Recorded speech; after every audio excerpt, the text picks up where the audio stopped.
Iban pang balita, siyam kabalay sa Barangay Flores, Iloilo City proper, ginapang demolish. Mga residente wala sang masailuhan. Ini ang gintutukan ni Thes Ordales. Ginpang demolish ng mga balay nga nagatindog sa isa kalote nga pinagyahan sa pribado nga korporasyon sa Barangay Flores City proper.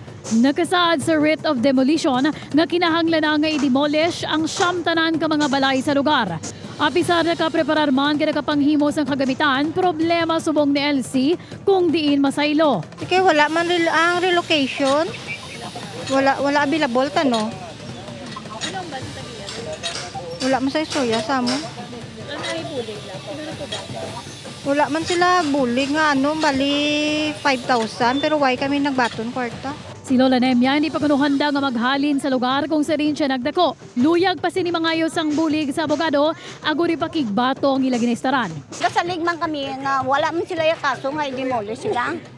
Kaya ang may order of demolition ining 4 lang. Okay. Kag isa pa, una bis hindi dapat may ma-demolish kay may court of appeal ni. Suno sa sheriff nga nagpanguna sa demolition, may relocation site nga ihatag para sa mga nawadan sa balay, apang may nagakaigo nga proseso nga dapat sundon. Ini ang santo sa Section 8 sang Republic Act 7279 ng Urban Development and Housing Act. May financial assistance man nga ihatag sa sulod sang 60 dias. Ginpagitaan pa sa masailuhan nga relocation site sa mga residente.